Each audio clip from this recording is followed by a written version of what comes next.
cérémonie haute en couleur, le chef de l'État a décoré personnellement aujourd'hui le léopard de la République démocratique du Congo, sacré champion du CHAN Rwanda 2016. Tous les joueurs, y compris les staffs techniques, ont reçu chacun une Jeep de marque Prado, pimpant neuve. Pendant que cette victoire continue à être célébrée, l'opposition politique, les alliés d'Étienne Tshisekedi, exhortent les Nations Unies à désigner un facilitateur pour la tenue d'un dialogue politique et inclusif. Antenne A, le journal, Eric Izal.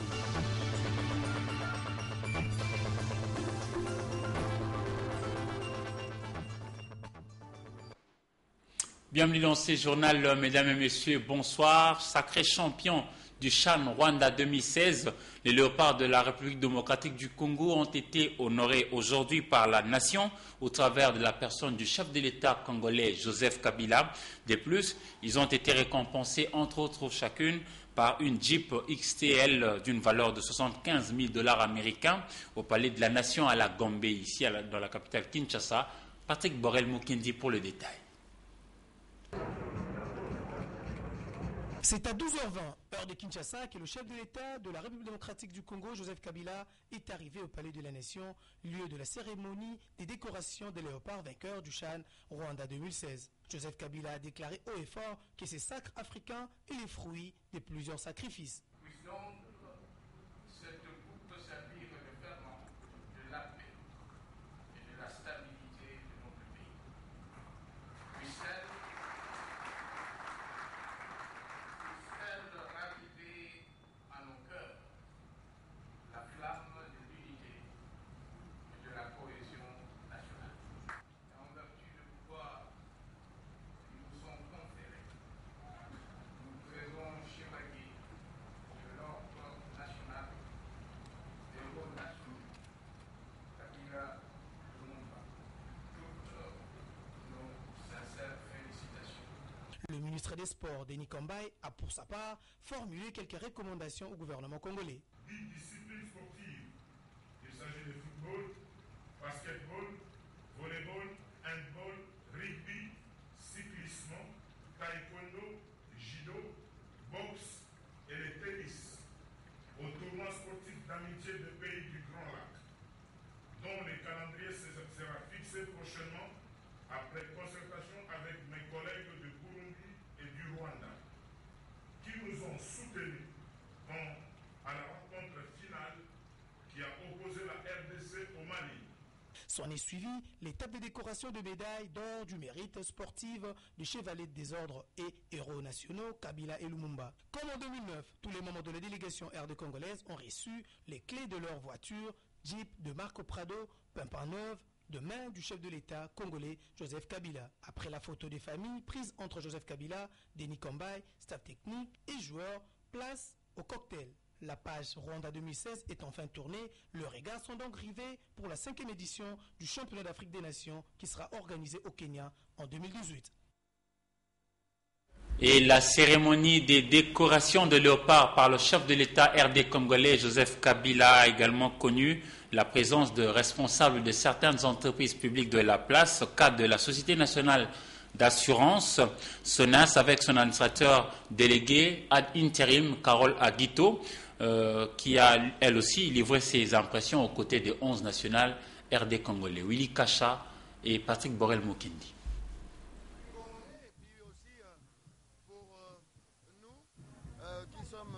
Devant la scène avec les joueurs, c'est une reconnaissance qui nous pousse à travailler encore plus. C'est vrai qu'on a une motivation intrinsèque chaque fois qu'on rentre sur le terrain. Et là, on reçoit la reconnaissance de tout le pays. C'est inestimable. Il faut vraiment que tout le monde se mette au travail pour qu'on puisse y arriver. C'est-à-dire, nous, sur le terrain, essayer de faire les meilleurs entraînements possibles, faire la meilleure sélection possible.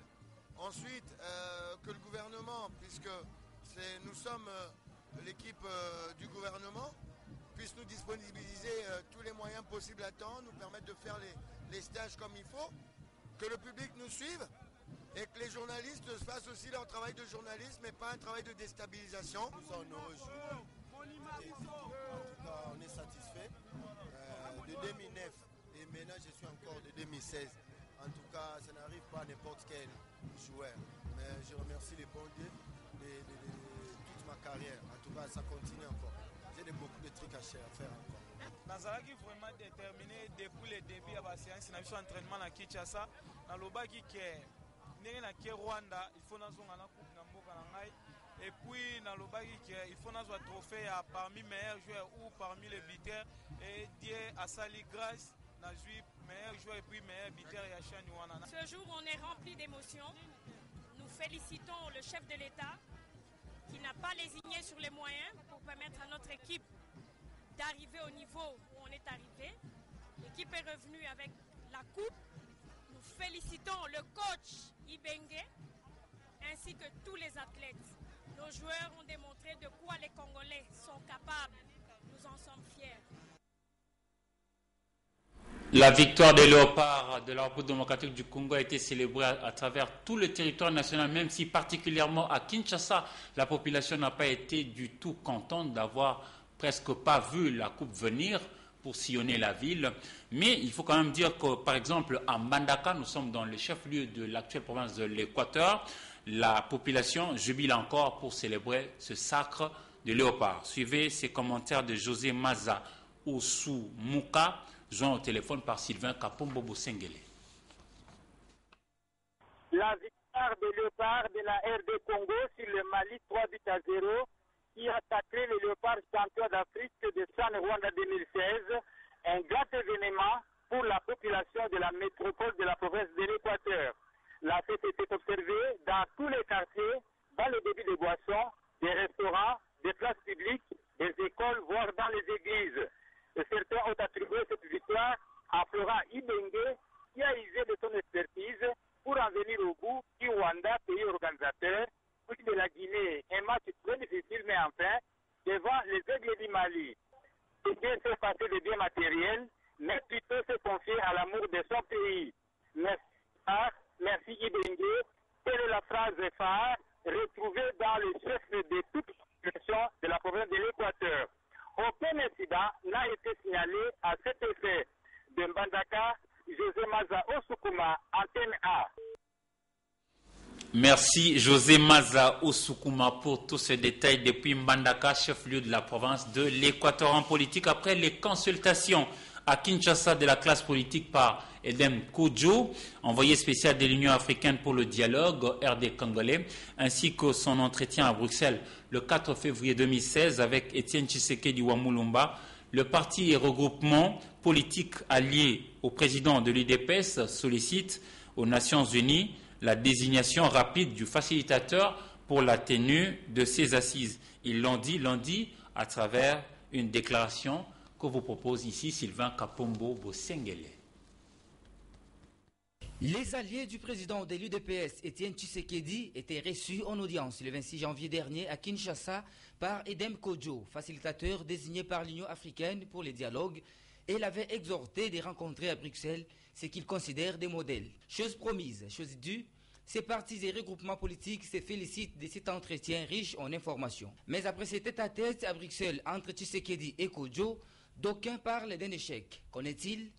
Les alliés du président Étienne Tshisekedi considèrent comme terminée la mission exploratoire de M. Edem Kodjo. Elle est donc fondée dès à présent de désigner un facilitateur international pour les dialogues politiques en République démocratique du Congo. À en croire ses alliés, les facilitateurs aussitôt désignés aura entre autres comme mission de composer des communs accords avec les deux parties prenantes congolaises, les listes du comité préparatoire du dialogue politique transparent et inclusif et convoquer les dialogues politiques transparents et inclusifs. À cet effet, la mission du facilitateur ainsi désigné devra être assortie d'une feuille de route contraignante quant au respect de la Constitution et des délais constitutionnels. Rappelons que la convention ouverte à Kinshasa par ses alliés pour vulgariser la tenue du dialogue sur le format Tshisekedi va se clôturer dans les jours à venir. Même son de cloche au niveau de la Ligue de jeunes du parti appelé l'Union pour la démocratie et le progrès social UDPS donc, où on attend également la convocation du dialogue en République démocratique du Congo par la communauté internationale et non pas celui qui a été annoncé par le chef de l'État RD congolais, Joseph Kabila. Les détails avec Paulin Kalamba et Hugues Moussanguilaï. Après ce que l'on peut qualifier d'échec à Bruxelles entre Tshisekedi Wamulumba et les facilitateurs togolais Edem Kodio est à nouveau de retour à Kinshasa. Sur place, les diplomates désignés par l'Union africaine continuent de consulter alors que pour enfoncer le clou, la Ligue des jeunes de l'UDPS déclare aussi que son travail fait lasser les acteurs. Comme Tshisekedi lui-même, Clément Barouti, président de la Ligue des jeunes de l'UDPS, martèle que ces partis attendent le dialogue qui sera convoqué par les Nations Unies et non celui annoncé par le président congolais Joseph Kabila. Nous sommes surpris de le voir ici. En tout cas, ce qu'il fait là, nous savons qu'il connaît déjà la position de l'UDPS. Parce qu'il a pris langue avec le président lui a tout dit ce qu'il faut faire. Par rapport au dialogue qu'il est tenté de préconiser, l'UDPS a dit qu'il participera au dialogue, pas convoqué par M. Kabila, mais le dialogue de la communauté internationale avec comme soubassement accord cadre d'Addis Abeba, résolution 2098, 2147, 2211. Pourquoi l'UDPS exige tellement que le dialogue soit celui convoqué par la communauté internationale? La réponse, la voici. Le président Tshisekedi ne veut pas voir les sangs de la population congolaise couler encore de nouveau, comme on a toujours fait avec les belligérants. Voilà pourquoi il a accepté la voie des dialogues. Mais cette fois-ci, c'est le dialogue de l'accord cadre d'Addis Abeba. C'est ce dialogue-là qui est une voie qui va permettre en sorte que la République démocratique du Congo puisse quitter cet état de crise qui est déjà à l'horizon et qui est tellement pur. Rappelons qu'à leur rencontre à Bruxelles, Etienne Tshisekedi avait égrené les 5 raisons de son refus: le respect du pacte républicain, le respect des accords qui ont conduit à l'élaboration de l'actuelle loi fondamentale et surtout le respect du vœu des Congolais pour la démocratie. Et on va changer de chapitre pour vous dire que les monnaies du Congo Kinshasa, histoire et numismatique du 15e siècle à 2015, c'est le titre du livre porté sur le fonds baptismaux aujourd'hui mardi 9 février 2016 par le gouverneur de la Banque centrale du Congo, Deogracias Mutombo Mwananyembo. Il s'agit d'un manuel riche et passionnant sur l'histoire de la monnaie du pays dans le moindre détail, de quoi réjouir toute la crème économique, scientifique et politique présente dans l'amphithéâtre du fleuve Congo Hotel, venu prendre part à cette cérémonie. Sylvie Fortuné Mboula. Cet ouvrage, Les monnaies du Congo-Kinshasa, histoire et numismatique du 15e siècle à 2015, dont la rédaction de l'avant-propos a été confiée au gouverneur de la Banque centrale du Congo, Deogracias Mutombo Mwananyembo, et l'œuvre de Martin Yandessa Mavouzi. À travers ses écrits, fruit de 20 années de recherche et en s'appuyant sur une base d'archives en Belgique, l'auteur révèle un panorama descriptif des signes monétaires du pays à travers le temps. Une vraie valeur scientifique et académique, souligne le professeur Nzanda Bwana, directeur de l'Institut des recherches économiques et sociales de l'Université de Kinshasa, dans un bref commentaire relatif à l'ouvrage. Les livres, qui comportent 2 grandes parties, dont l'histoire de politique monétaire et l'histoire de la Banque centrale du Congo, constituent un manuel riche et passionnant dans l'histoire de la monnaie du pays dans le moindre. De quoi réjouir le gouverneur de la BCC qui a souhaité plein succès à l'ouvrage ainsi qu'à son auteur avant le baptême de l'ouvrage. La bienvenue dans la grande famille de la littérature en général et en particulier de la littérature de l'économie monétaire de la République démocratique du Congo, notre pays. C'est ton auteur ici présent et où vous vous trouvez que partout ailleurs à travers le monde. Encore une fois, bienvenue, sois béni et bonne chance. Exact, comme il a été dit. Les manuels, un objet d'art car on y retrouve aussi de la culture, les savoir-faire du peuple congolais et aussi de l'histoire. Il est donc rassuré du soutien de l'Institut des recherches économiques et sociales de l'UNIKIN, IRES. C'est facile de s'en procurer en République démocratique du Congo. Nous allons quitter l'amphithéâtre du fleuve Congo Hôtel pour nous rendre au bureau de la Banque mondiale situé dans la commune de la Gombe qui a servi des cadres à la deuxième rencontre organisée par cette institution de Bretton Woods à l'intention des journalistes RD congolais qui se spécialisent dans les domaines de l'économie. La rencontre a été axée autour de l'engagement de la Banque mondiale dans les secteurs de la bonne gouvernance au pays. Suivez ces commentaires de Don Momat. Au cours de cette rencontre, Amadou Moustapha Ndiaye, directeur des opérations de la Banque mondiale, a expliqué à l'intention des journalistes présents l'essence de la rencontre avant de revenir sur le contour à donner au terme gouvernance. Ces mots constituent en effet, selon lui, un outil efficace de gestion. Il permet d'avoir une idée de la performance des administrations pour relever les nombreux défis indispensables afin d'aboutir à la stabilité macroéconomique. Au cours de la même rencontre, le coordonnateur des 4 projets ont été appelés à expliquer aux journalistes les objectifs de leurs projets. Au nombre de ces coordonnateurs, on peut citer celui du projet de renforcement des capacités de gestion des fonctions de base de l'administration publique RDC, PRC GAP, celui du projet de renforcement des capacités en gouvernance PRCG ou encore celui du projet de renforcement de la redevabilité et de la gestion des finances publiques Profit Congo. Il s'y est de noter que certains projets, à l'instar du PRCG, touchent à leur terme cette année, d'où de nombreuses interrogations comme celle de savoir comment faire pour renforcer les capacités des nouvelles provinces alors que le moyen mis à la disposition des différents projets s'amenuise. Rencontre journaliste Banque mondiale, le rendez-vous a été pris dans les prochains jours. Ces jours-ci, l'actualité est dominée par la joie qui déborde à travers le territoire national à l'issue du sacre de Léopard, sacré champion au CHAN Rwanda 2016. En même temps, on ne doit pas oublier que la lutte contre le VIH-Sida doit se poursuivre et les 3 bateaux restent de mise. Il s'agit de la bonne fidélité, le port du préservatif et l'abstinence. Et le ministre de la Santé publique, Kabange Numbi, en a profité pour remettre aujourd'hui 2 jeeps de marque Toyota Prado 4x4 au directeur du programme national de lutte contre le VIH-Sida ainsi qu'à son collègue en charge du programme de transfusion sanguine en RDC. Le véhicule devant déjà faciliter la mobilité en vue d'améliorer le service à rendre aux différentes populations RD congolais, surtout dans l'arrière-pays. Suivez ces commentaires de Patricia Bassois pour en savoir plus.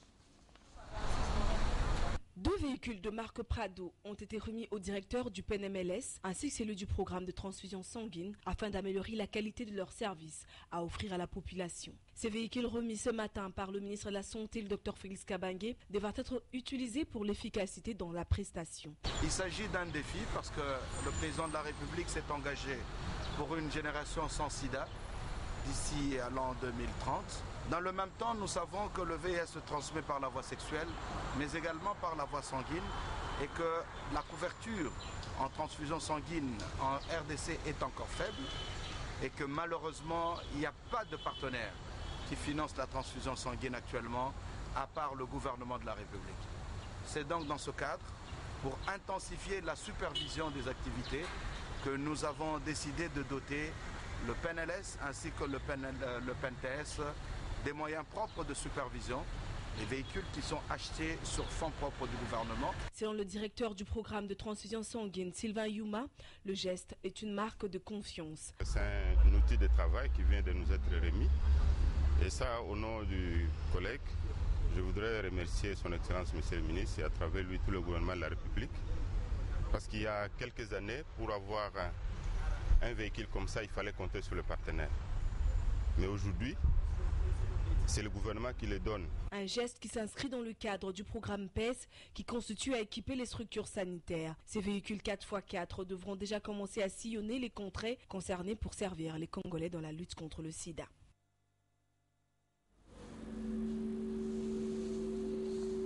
Et on rappelle encore une fois les 3 bateaux pour lutter efficacement contre le VIH-Sida. Nous sommes tous impliqués ou que nous devons nous impliquer nous tous. Il s'agit de la bonne fidélité, l'abstinence et le port du préservatif. On va quitter les Congo pour aller en Afrique du Sud pour vous dire un mot à propos du scandale qui a éclaté hier déjà à propos de la malversation financière de 75 millions d'euros qui auraient servi à l'aménagement de la villa privée du président Jacob Zuma, Qu'en est-il exactement? Parce que c'était aujourd'hui que la Cour constitutionnelle sud-africaine devrait se prononcer. On prend le point avec nos confrères de Sud-Afrique. Suivez. Zuma doit partir, chose entendue dans cette manifestation où des milliers de membres d'un parti de gauche radicale ont battu le pavé pour faire résonner le retentissant scandale Scandla. C'est le nom de ce petit village en Afrique du Sud où le président a fait rénover sa résidence privée pour 20 millions d'euros aux frais du contribuable. L'Alliance démocratique, principal parti d'opposition en Afrique du Sud, compte sur le Conseil constitutionnel pour obliger le président à tenir sa promesse. Le chef d'État s'était dit prêt à rembourser une partie de la... L'histoire de Bitrus est l'une des rares à bien se terminer. Bitrus a retrouvé sa femme dans l'un des nombreux camps de déplacés de Maïdougouri, heureux qu'elle ait survécu à Boko Haram. Plusieurs mois plus tard, ils vivent toujours avec leurs jumelles dans ce camp et il reste hors de question pour eux de retourner chez eux à Baga, à l'extrême nord du Nigeria. Si aucune mesure n'est prise, comment je peux rentrer? Pourquoi me jeter dans la gueule du loup? C'est seulement une fois que Baga sera sécurisé et que tout sera rentré dans l'ordre qu'on pourra y retourner. Maisons brûlées et pillées, bétail volé, les déplacés de Boko Haram ont tout laissé derrière eux pour se réfugier à Maïdougouri. Dans ce camp, certains sont passés dans leur village récemment dans l'espoir de s'y réinstaller. Ils sont revenus en découvrant l'étendue des dégâts et de l'insécurité. Boko Haram est dans mon village. Les habitants ont fui, mon enfant a fui, mais mon mari a été tué. Si on rentre et les insurgés sont partout, comment allons-nous faire? La raison pour laquelle ils ne veulent pas rentrer chez eux, c'est que leur maison a été brûlée. Ils n'ont rien, certains sont partis, puis revenus faute de nourriture. Ils doivent se résoudre à revenir au camp. Le président nigérian a assuré que Boko Haram était techniquement vaincu, mais de nombreux territoires sont encore à la merci des insurgés. La reconquête par l'armée risque encore d'être longue. Selon un comité mis en place par le gouvernement, à court terme, 1 milliard de dollars serait nécessaire pour réhabiliter le nord-est du Nigeria. Un véritable défi pour le pays, au moment où les caisses de l'État sont vides à cause de la chute des cours mondiaux du pétrole. Et on revient sur Kinshasa pour compléter l'actualité dans une sélection et un commentaire signé pour vous par Don Momat.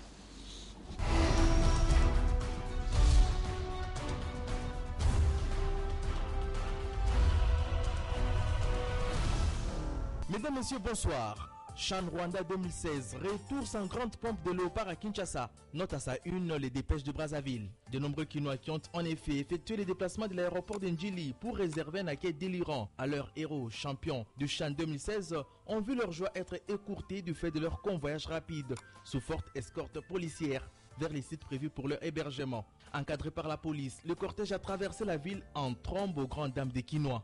De nombreux enfants sont restés des heures durant au bord de route, croyant que le convoi des léopards n'était pas encore passé, renchérit les phares. L'on se demande si Kimwaki et ses copains ont apprécié un accueil qui a ressemblé à une course-poursuite entre eux et un ennemi invisible. S'il est vrai, poursuit le même journal, que des dérapages étaient à craindre, la police aurait pu au moins imprimer à l'escorte des léopards un rythme qui puisse permettre à la foule d'admirer ses champions. La fête a donc été gâchée à Kinshasa, écrit la tempête des tropiques. La police ville de Kinshasa n'a pas lésiné sur le moyen pour empêcher la population de communier avec le 11 national à son retour dans la capitale hier lundi.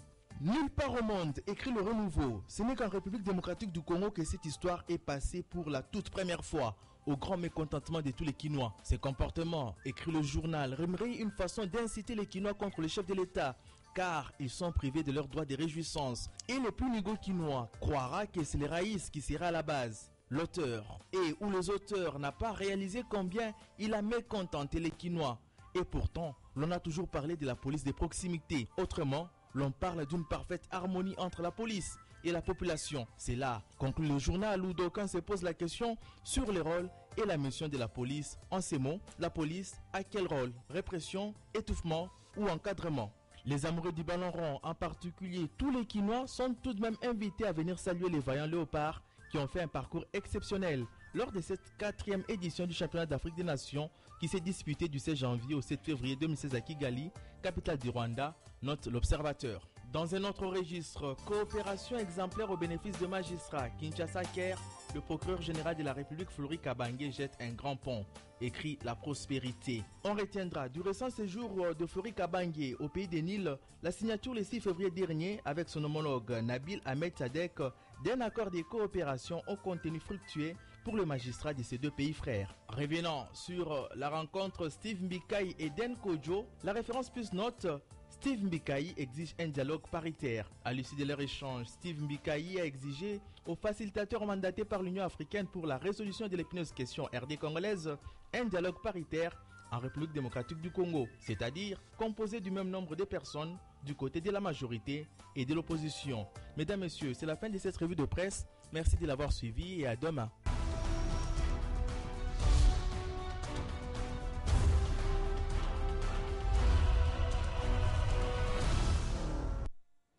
Steve Mbikai exige le dialogue paritaire pendant que le peuple congolais, eux, exige seulement de vivre mieux. Mesdames et messieurs, c'est la fin de ce journal. Merci à vous de l'avoir suivi et bonne soirée dans vos familles. Au revoir.